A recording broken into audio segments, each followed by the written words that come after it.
Welcome everyone. We are in the bi-monthly K8s Infra meeting. We are July 6th.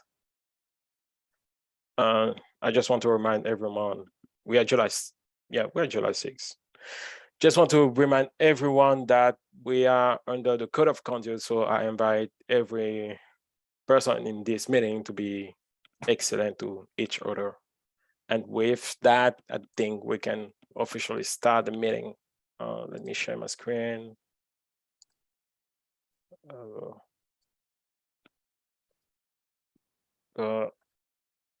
Anyone joining the call?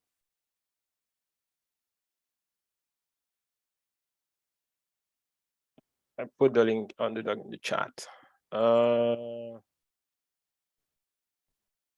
Caleb and Jay, do you want to add basically what you're doing about AWS, the docs?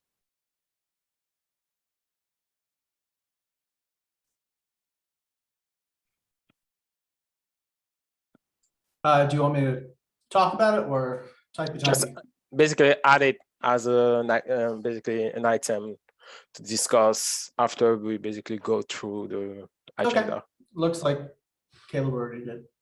Or okay, thank you. Something. Do I want to go through? Okay. Let me go there. Let's go to the billing report and check how we just go straight to the monthly one and check last month.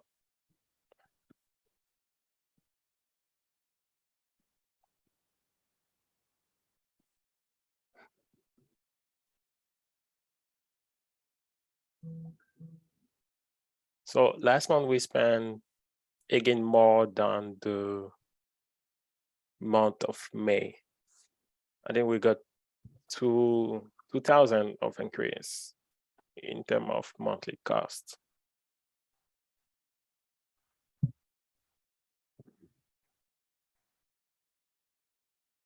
Also, there's a change here about the SKU. It used to be Cloud CDN.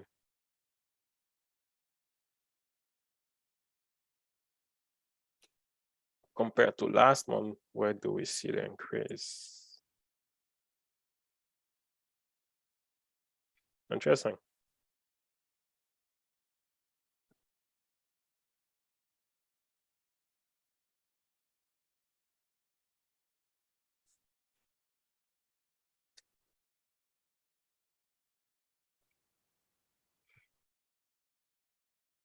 Okay, so the increase is mostly related to, I think the most interesting increase is basically the scalability job running on the dedicated project and the AI sandbox. We did something on BigQuery significant last month? Every time we run the public log ASN matcher, it produces a new data set. So that will be what's happened right there. Okay, but 10% of increase? 10% of existing? Yeah, 10% compare 10% compared to May. So I'm curious about what happened in June. I had initiated the running of the BigQuery data sets being created through the public log ASN matcher. I can drop a link to the K8s.io audit folder. You can see the data sets created through there. I'm aware of the data set created every month. So I'm just curious if there's a change in the data we collect that might trigger an increase of 10%. I think there was just some research and development on it. And so we needed to go through and keep it up to date. Some of it was related to looking at some new data. Rion might be able to speak to that, or Caleb if you have more details. But I know there was more work on our side, which might have resulted in more traffic. Okay, but that's fine. The rest is mostly slight increase. I think the only increase we can talk about is basically the scalability job. I'm aware of basically new job running more nodes during the test. Okay. Do anyone has a question about this?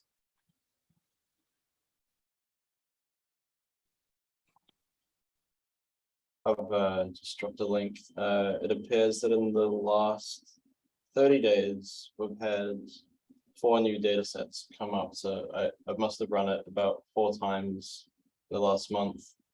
And if this is considered problematic, we will be beginning. We do have a plan to begin pruning them anyways, but we will be talking about that more if that is something that is needed to be talked about more. Okay, just be I assume we will check again next month about the consumption of July to see if there also another increase, and next month we can talk about it again. Yes. Okay, any question about this?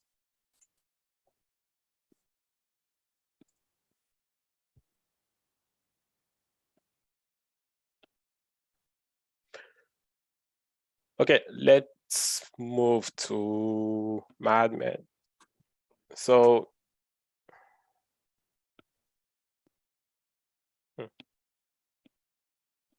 Yeah.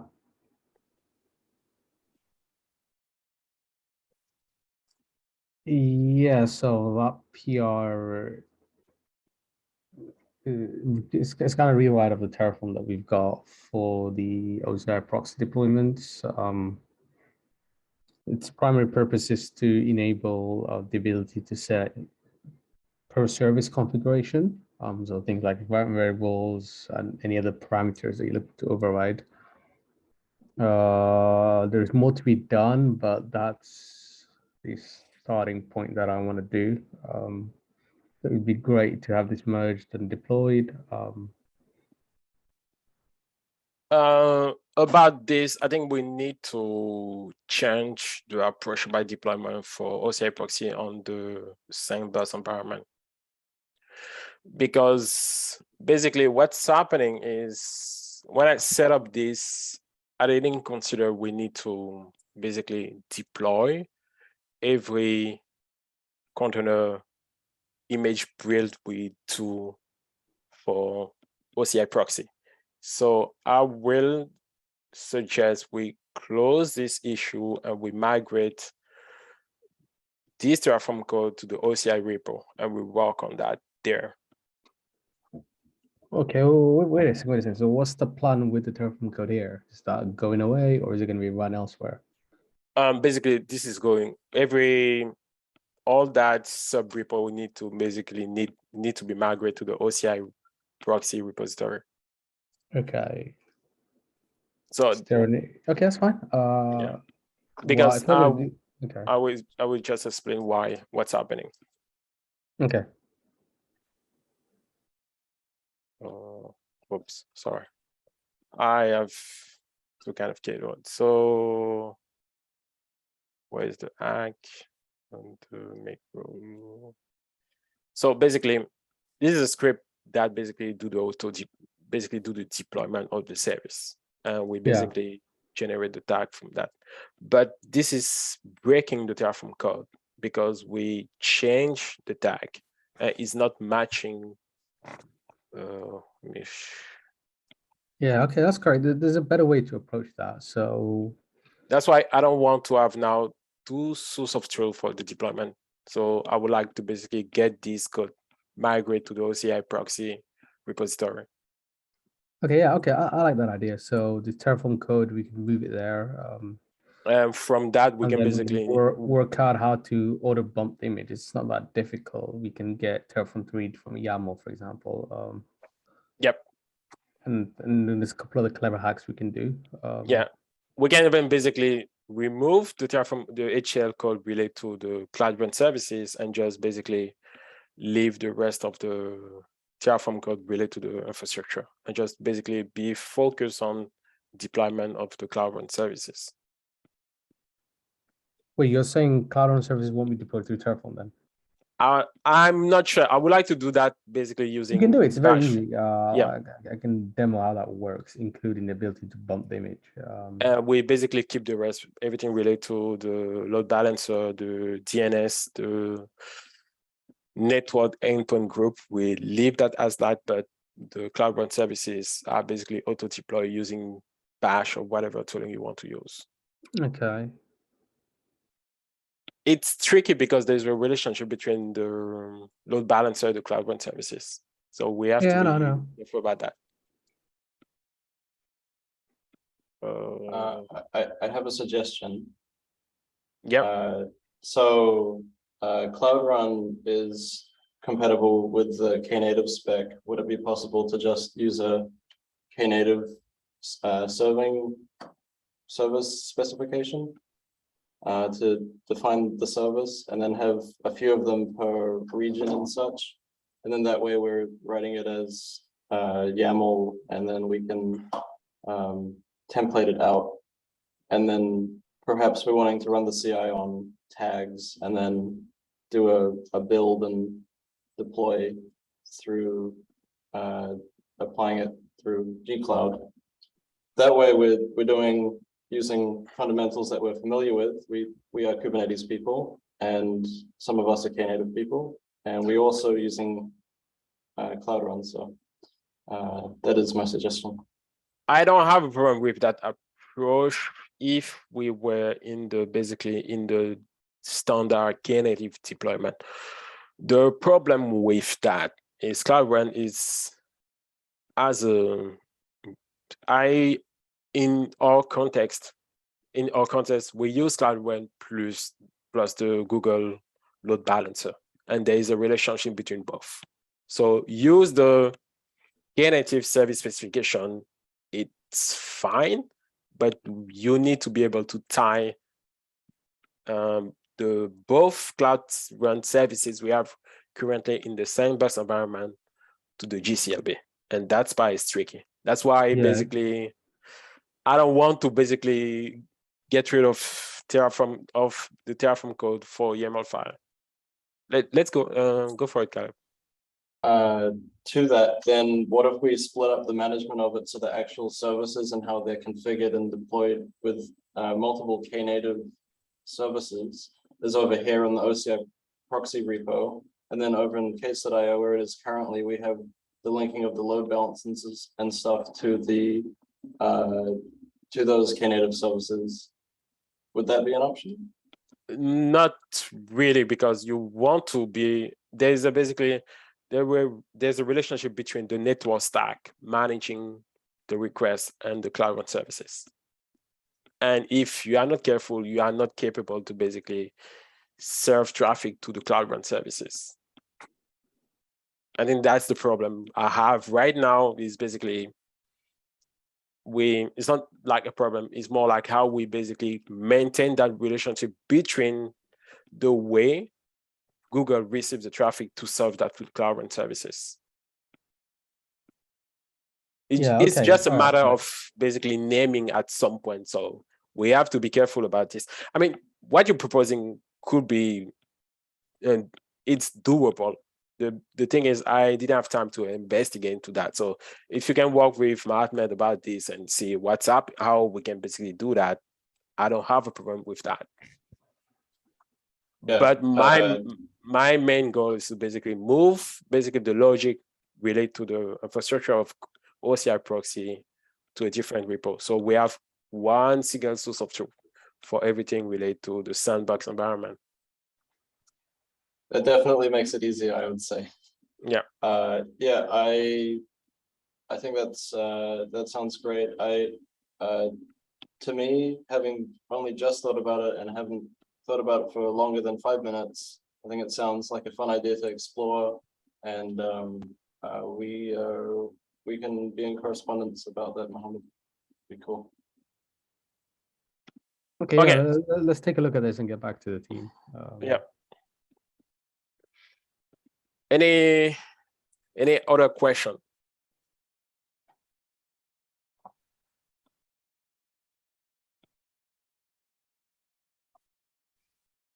Okay, Next is to MadMed.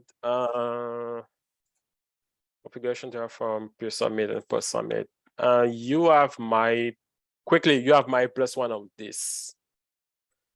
I So this is just have also related to the previous issue, right? So we're using Terraform, but there's a human running the Terraform operations instead of things being run when PRs get merged, and that's kind of a friction point right now. yeah. So we need to start running things in Terraform. Basically, we need to create the principles and the right route jobs to run all this work. I don't think we need to have principal services for that. I'm interested to have basically dedicated. Sorry, let me clarify that. What I'm saying is let's create the service accounts, give them the right permissions, and create proud jobs that can use them. Okay, so we already do that. Okay. But we do so- that per project. I think that's what I think the initial idea is to apply the principle of least privilege. We want a service account per project to do that. Because your Okay, that's suggestion, fine. That's doable. That's doable. It shouldn't be that difficult. because let me show you what I think we do that for something.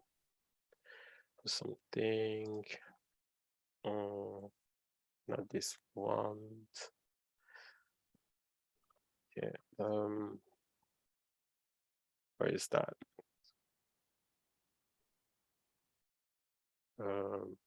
So is it something there? Okay, so we have pre-submit to basically basically validate the Terraform code, but it doesn't run the Terraform plan.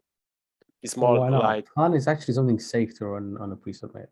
yeah. So we do that basically. So I think your change is about basically empower the service account for the existing pro job and make them run Terraform plan, because you need owner permission to do that at a project level.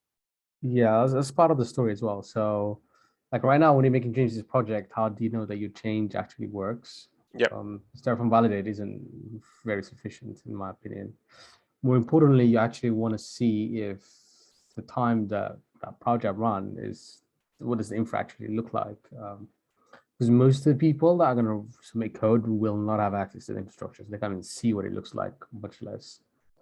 So Okay. what will happen is something will get merged and then Terraform apply runs, and then the outcome might not be what you were looking to do. Okay, I'm please want to the idea, but I think two things I want to clarify here.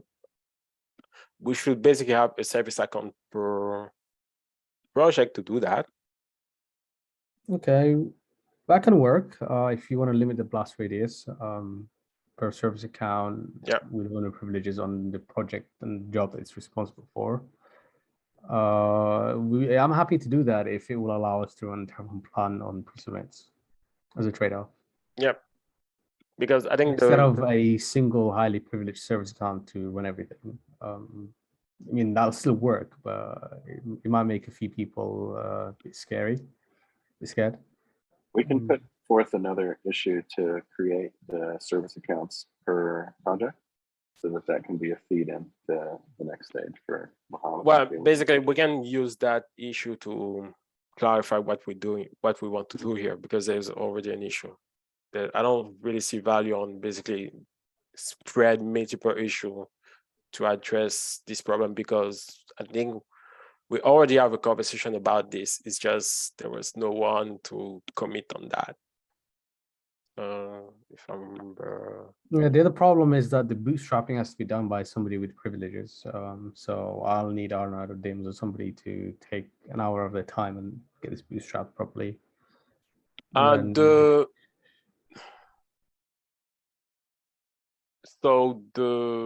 Yeah, you're right. At some point, we need a human interaction for very exactly. We need a human to bootstrap it, and then we don't need them anymore, really, unless something breaks. I don't want to say ping me because I'm on vacation next week. So ping Dims. Dean's going to be around. If there's an issue, I will jump on Yeah, it. it won't be this week because we need to lay out the service accounts and create the proud jobs, do workload identity federation plan first. Okay. And then once I actually have commands for you to run, then I'm probably gonna find you or DMs to get it done. Okay.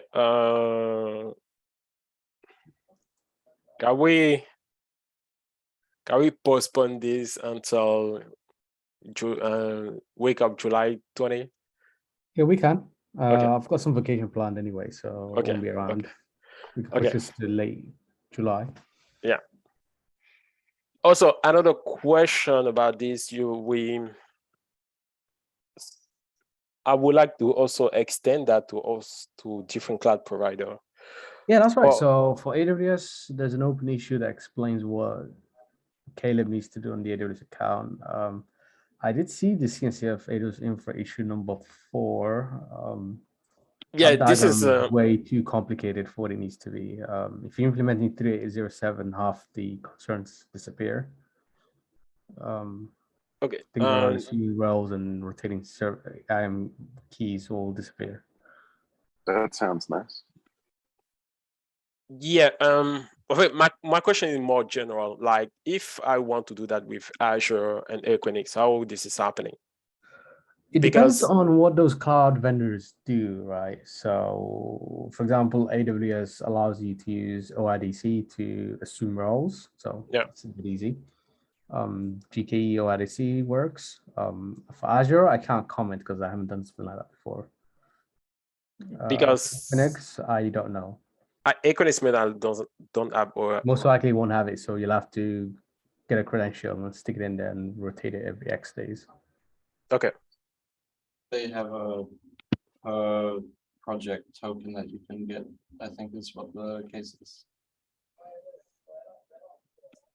Because I want to apply this practice to basically every managed service we need to interact with without specifically use workload identity. Yeah, exactly. That's already in place for Google Cloud and AWS. Other clouds, I can't comment. We'll have to see what they've got. Okay. Second, I need to step away for about 10 minutes. I'll be right back. I pushed the other item for OCI proxy last. Meanwhile, you can talk about the S3 buckets. Okay. Cool. I'll be back in 10.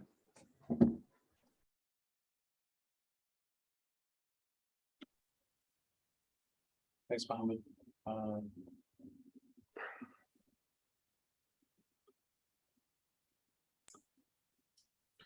So so last night, last night for me, early morning for Caleb,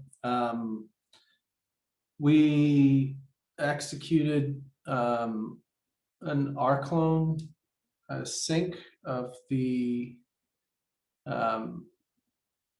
prod artifacts GCS to, well, we tried to do all of the regions, all of those 9 regions, but we ran into session time.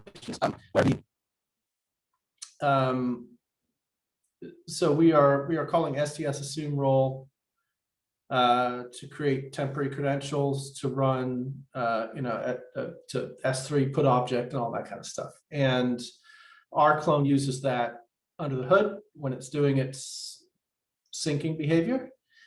And yeah, we got through 60 minutes and I think my internet is messed up. Anyway, we got through 60 minutes or so and ran into timeouts.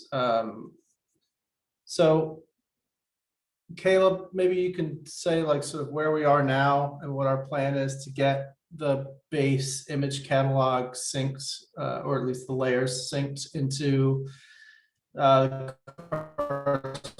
corresponding comprise the S3 mirrors. Yep, so currently trying to sync the first one. So what we're gonna do is go from GCP to S3. And then once we've got the stuff on S3, we'll just sync that first synced bucket with the remainder buckets.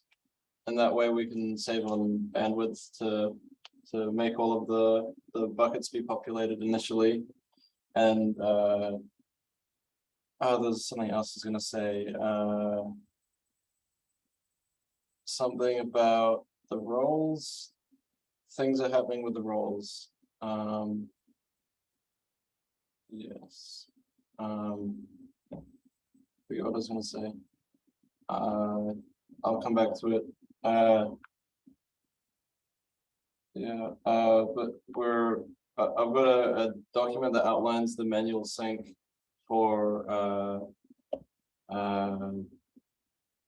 how I have started initiating it, and there's a really clear outline of the steps for how we're going to sync it, and we've got like a new AWS account inside of the OU inside of the CNCF root account, kind of how we've structured things elsewhere. And so what we're doing is making it so that the inside of the K8s Infra accounts account, it contains an IAM user for the CI for running this sync. And then the CI user is able to call STS to assume role into another account in order to have permissions to be able to write to those buckets. The buckets are in a different OU, but are still in the same structure of the CNCF root account. And so there's an account for registry.k8s.io_admin, which is the one that actually contains the buckets. And you can find that in K8s.io, that's right.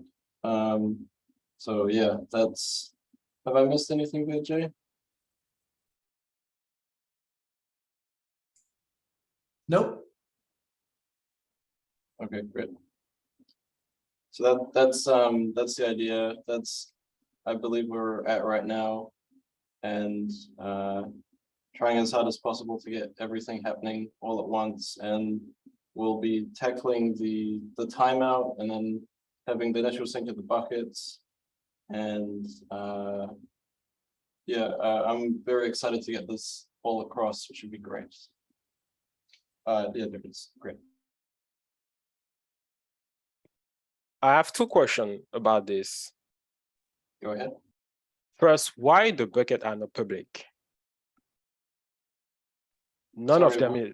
Why the bucket? Yeah, why the production bucket are not public? Because none of them is public. Sure they are. I tried to basically list the content of those buckets. I could do that with an anonymous account.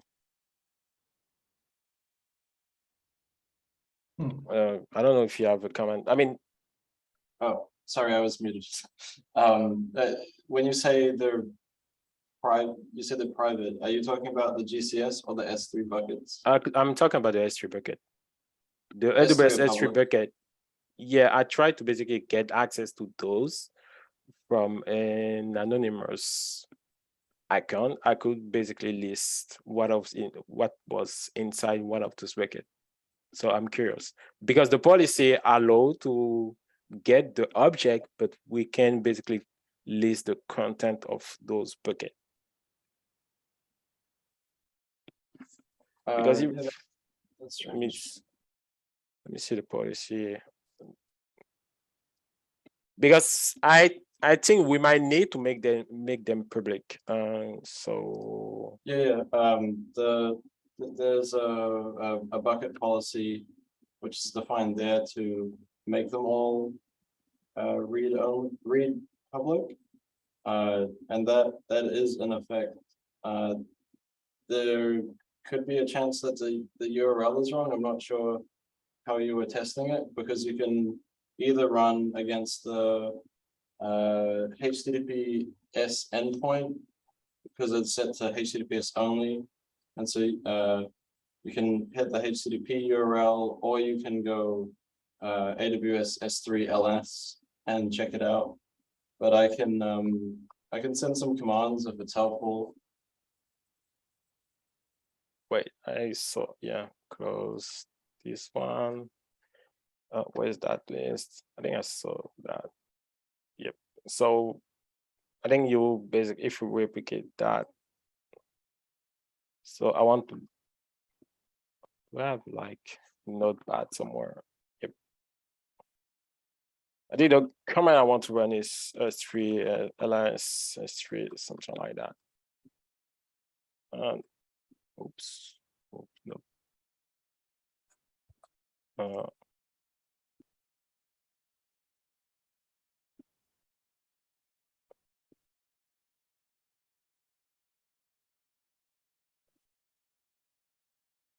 Oh, okay.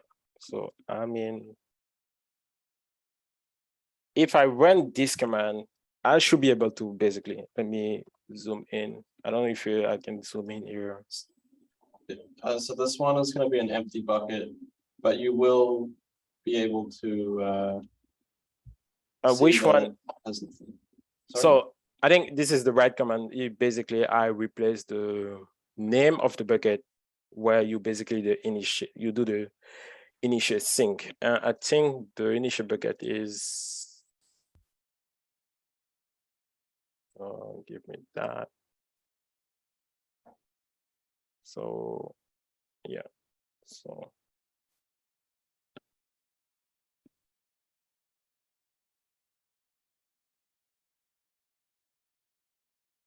So if I run this command, I should be able to see basically slash container slash image slash basically the name of the blob. But I did that, and basically I'm on Windows. I'm on my Windows workstation. I was not able to basically get the content of the bucket. I got a 403 with access denied. So I'm curious about, and when I look at the I'm sorry, I know my headphones just played up because my phone was apparently fed to them. Would you mind repeating the thing that I missed about 20 seconds? So TLDR, I was not able to basically see the content of the bucket using that command.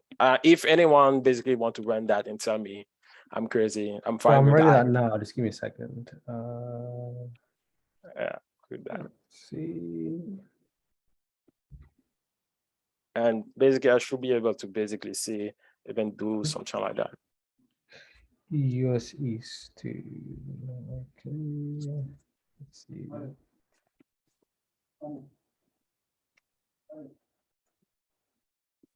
Yeah. Oops.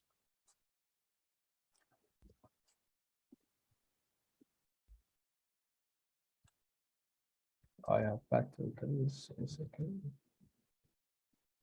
Anyway, it's basically a concern. We can talk about this async, like in Slack, but I feel like there's maybe a sub permission missing somewhere to basically be able to see the content of one bucket, and we should be able to replicate that to the production bucket right now. If we don't do that, basically, if we update the OCI proxy code with those paths, we lose access. We don't have access to the bucket. Not really, because there's code in the OCI proxy to redirect to GCS, to Google Cloud if we can't read the bucket. Yeah, it's more like burning CPU cycles, so it's not really a good idea. Yeah.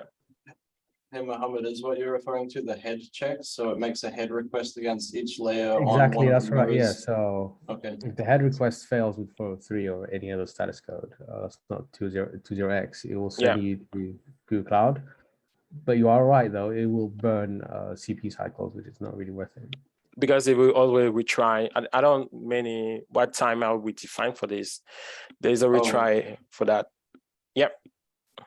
Yeah. Okay, I see what's happening here. So it appears that we're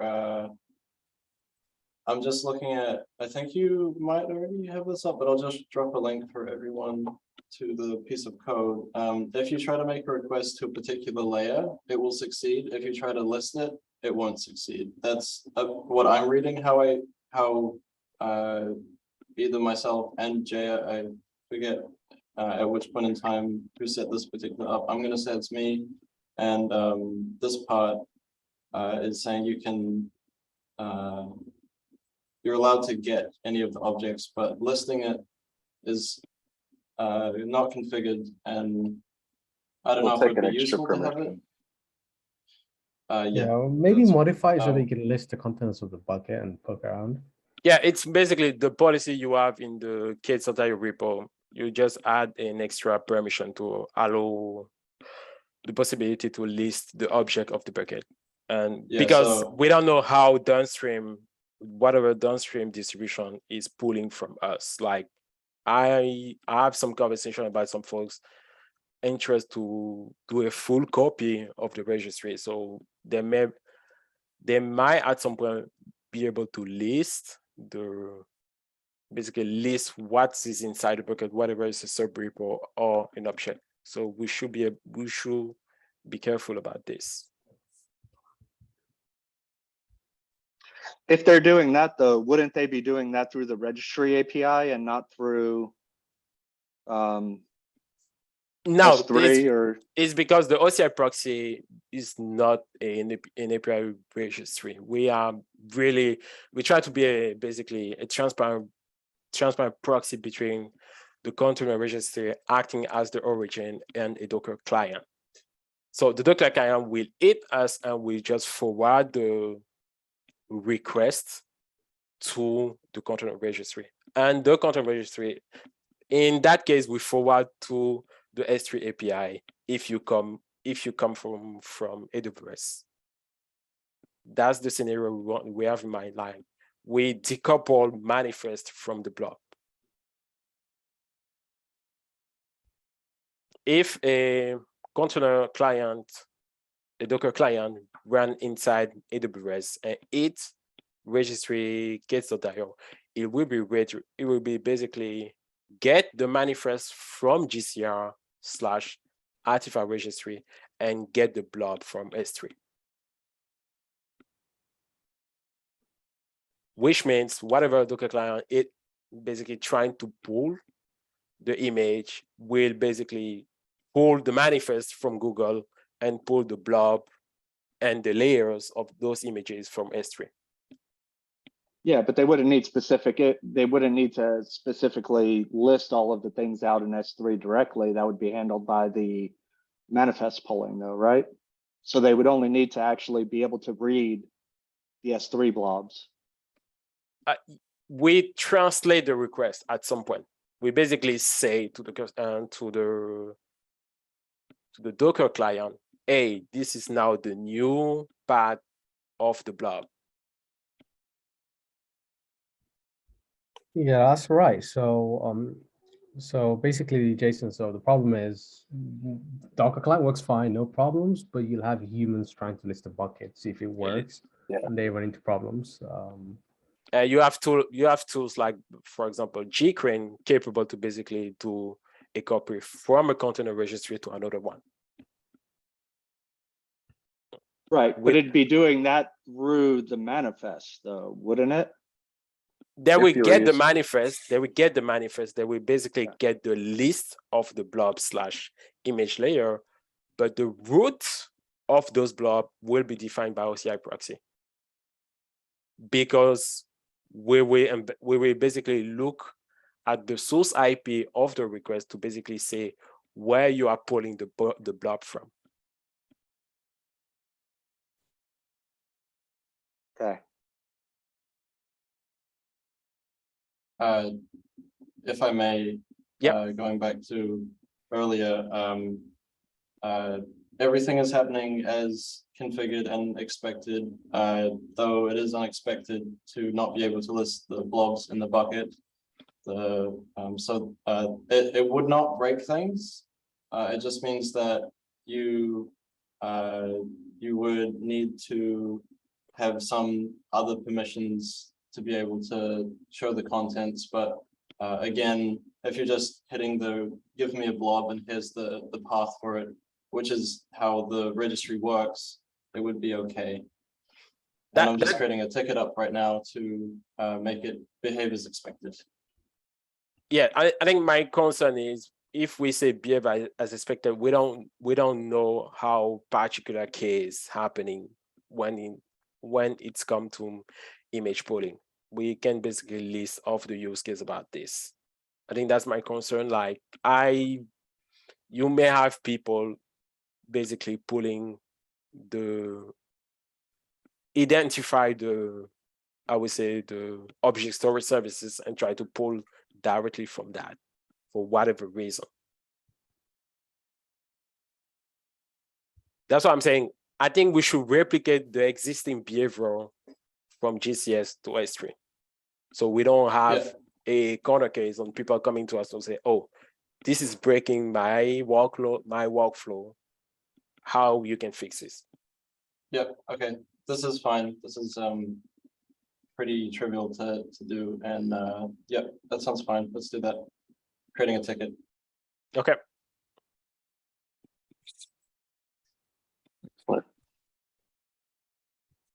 So just question. So when you basically describe the current process, it's basically you do an assume role from one account to another to be able to do the synchronization. Did you define the timeout of that assume role?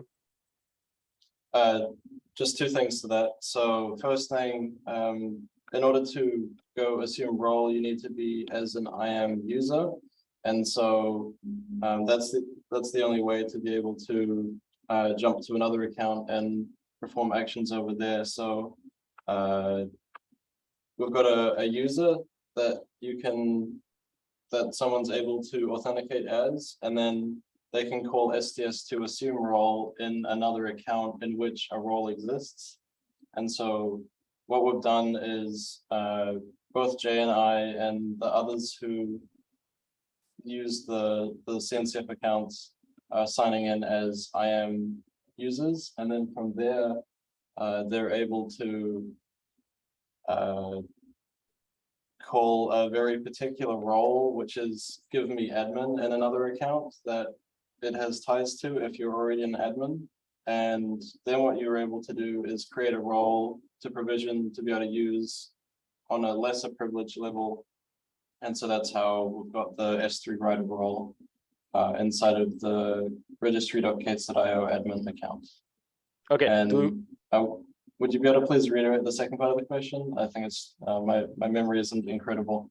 So my second part of the question, do we have a trusted relationship between the account for authentication and the account for the S3 bucket?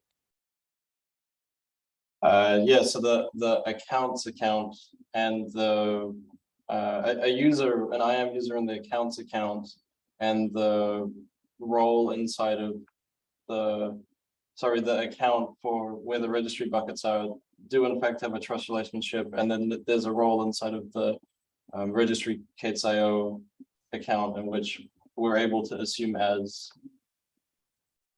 Okay, so we can give access to release engineering team. We can allow release engineering team to access to the authentication account in case they are in case they are interested to be able to do manual synchronization between the bucket in case of emergency and stuff like that. Oh, make sure they have access to STS assume role for that. That's why we went ahead and created that role, so that we could have other IAM users and roles be granted that and have that ability. Yeah, I mean, what I'm saying is, like, can we manual? We don't have authentication between the Google group inside GCP and AWS because we don't have identity federation. I'm interested to create AIM user for each member, for each SIG chair and technical lead of SIG release. So we basically give them access to that, and they can basically try to do stuff like that. I don't know if it's okay for you, Adolfo. I mean, it's fine, but sounds, well, yeah, I Risky. mean, yeah, Risky. yeah, exactly. Sounds like something human should not be doing, but yeah. Yeah, Mohammed has his hand up. let me finish because I Yeah, passed yeah, it. go, carry on. So I think my question is like emergency cases where we don't necessarily need to escalate to AWS about this. There's gonna be situation where we might need to authenticate to that authentication account to do something. Like, I mean, if for example the record have an issue, we need to restore that from a backup. I feel like a human should do that. So I'm trying to basically think about emergency scenario where where a human can access to those accounts. Those are not basically, it's an authentication account. It's not the bucket for, it's not the account for the bucket.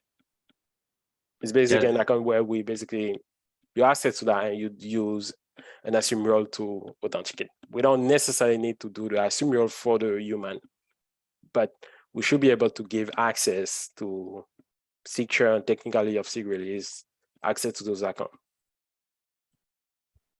Well, okay, yeah, well, okay, well, we'll see about the use cases later. Yeah. Mohammed, you had something. Yeah, so I just wanted just a little comment around access to AWS in general, right? So this usually isn't a problem with companies because you got one primary identity provider and everybody's on there and needs access to it, and you leverage something like AWS. So now in our case, that's not the case because it's not guaranteed that we have a single identity source, right? I mean, we could make that happen if you wanted to, ensure that everybody that wanted access to AWS had access to Kubernetes.io Google account, and we federate that directly to AWS.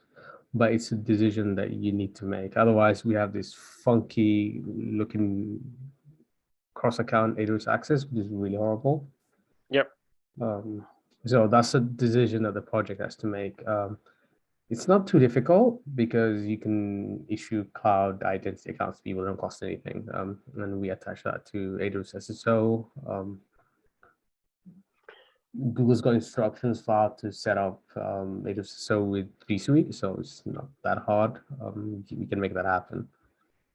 Yeah, I think the blocker of that is like we are not K8s Infra is not admin of the Google Workspace right now. Well, we don't need to be, because all we need to do is ensure that the relevant people get that account and they join the right groups, and that's the end of it. Somebody has to do a one-time setup of the applications in Google Workspace, and that's it.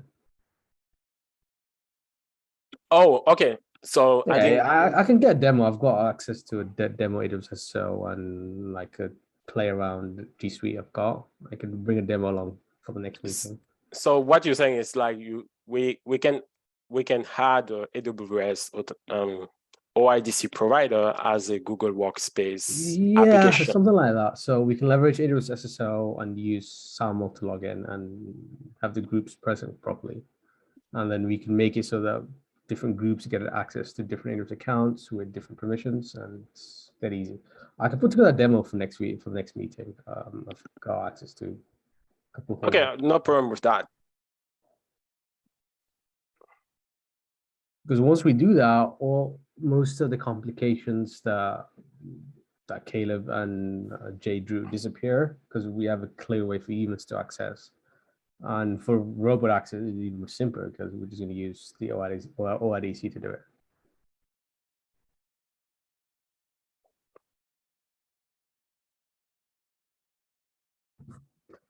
Okay.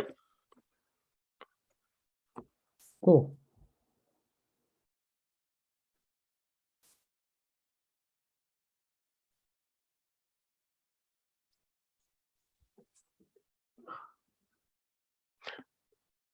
So once the moment when we know we're gonna have like basically all the buckets fully sync, how, no, let me rephrase the question. How we keep those buckets in sync?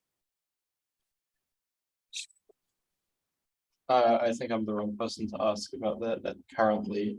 I'm gonna be pairing again with Jay very soon, and he had his Zoom client crash. I don't know where he is right now. Are you still here, Jay? No, he's not on the call. Not in the call. Uh, I hit him up via yeah. Slack. He did. We'll I would like for there to be some kind of thing running on a periodic regularly. That's my current thought, some CI job. But at the same time, Jay had also made a PR, which I think we might have seen in Slack or something, for release engineering related stuff around promo tools. And I think after an idea was that after an initial sync, then the everything else would continue to just sync across through some kind of thing. I can't answer to that because I'm not completely familiar. I've definitely looked through it, but I'm not quite familiar with all of those details around it. So no, my question is more like until we get the proposal from Jay in the release, one of the release repo, can we basically maintain a cron tab somewhere or a cron job somewhere to basically keep those S3 buckets synced? I think that is totally possible. We can do we have the issue about, we have multiple issues about syncing the bucket. In those issues, is there a discussion about the automation of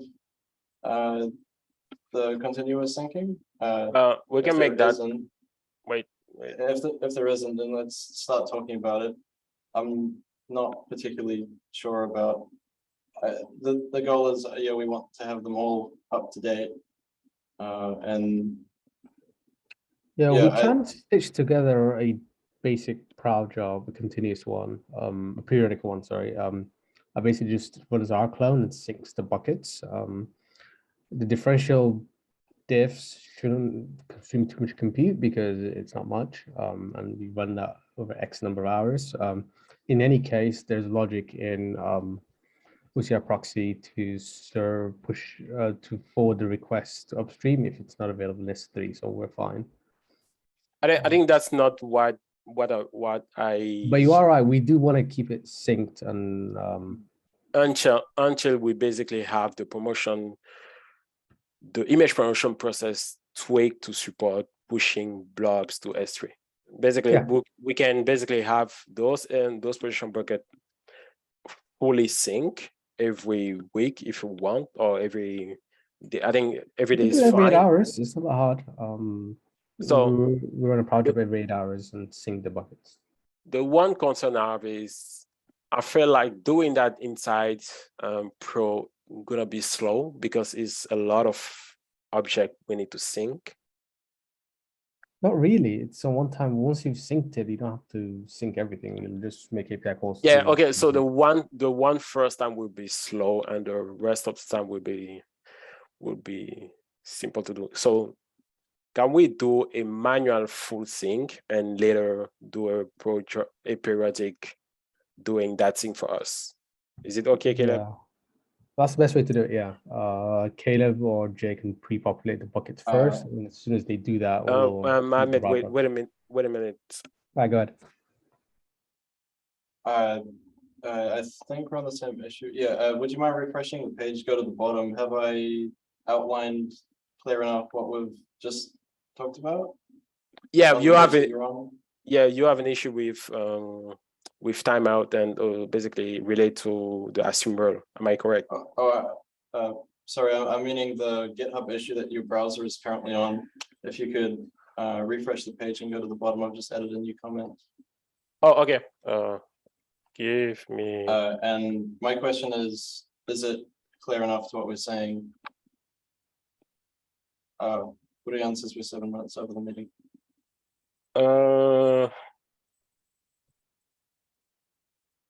How will the bucket stay sync backed up? It's a full sync. It's basically a copy from GCS to S3. It's a full sync every day. No promotion tool involved at the moment, and no, we don't basically check if, yeah, Arclon can basically check if the existing object is present and don't do a sync. We can leverage that if we want to make that faster. But for me, it's a full sync, so differential or full is not really a problem for me. My point is having all those buckets every day sync from GCS. Yeah, I'll be discussing with Jay as we have hopefully shortly today. Okay. And we will add some discussion into the Slack channel and look forward to having a good solution. Okay. Ben did also mention in a previous call that if there is anything missing in the bucket, it will check the bucket. If it's not there, it will just redirect, not do the redirect to the bucket.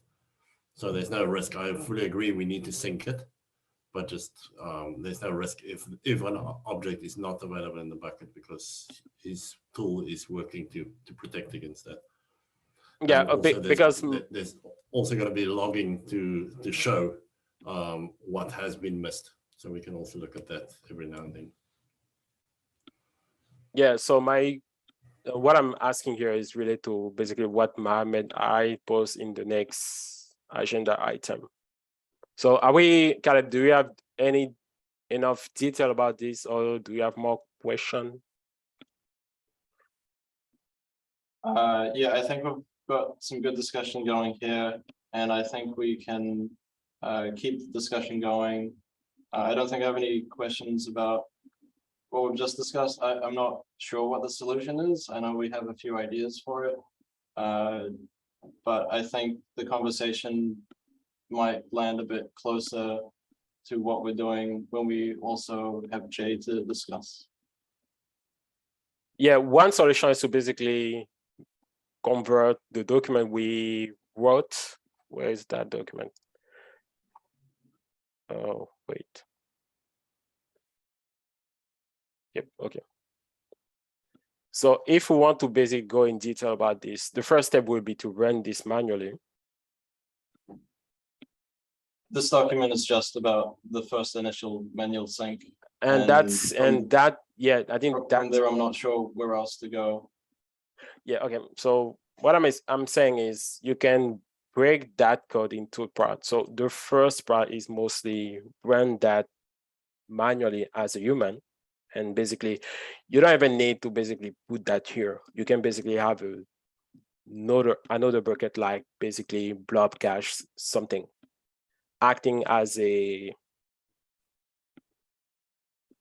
proxy, as a middleware S3 bucket to basically sync. So we get everything from GCS and we put that in S3 bucket. And from that, you basically run the rest of the code, like this part and this part as a periodic. So usual basically is there's a configuration done. You might need to tweak basically the bash code for that, but mostly that's the core idea of the periodic is to do that. Now you're gonna have two problems.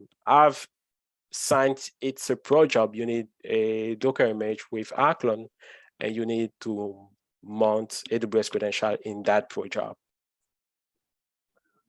So the AWS credentials bit is answered in a separate issue. If you leverage that, you don't have to worry about the credentials. For our clone, it's a Go binary, so you can just grab that off the internet on like a base Ubuntu image and just run it directly. Yeah, but you still need an image for that. So I prefer to have a dedicated image, so you don't have to basically pull Arclon, a different version of Arclon each time you want to run that job. It's better we fix the version of Arclon we use and have a Docker image for that. I mean, that's my suggestion. Now, if you feel like you can do the installation of Arclon in that script. I'm fine with that. So it's 2 steps. The 1 step is basically do a full sync like a human, and later you basically just run that. You can basically directly run from directly from GCS here to your destination.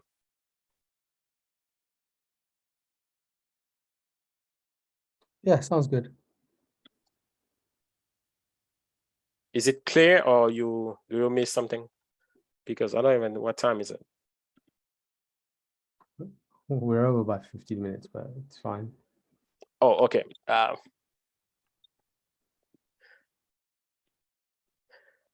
Is it okay, Caleb, or do you need something else?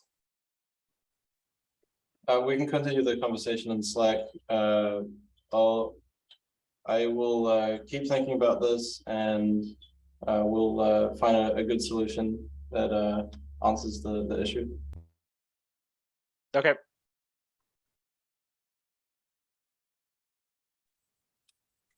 We are over Something time for like 40 minutes, so I will not ask people to stick around. It was good to see everybody. Okay. See you. Yeah. Have a good one. See ya. All right, Bye. bye. Thanks for being here.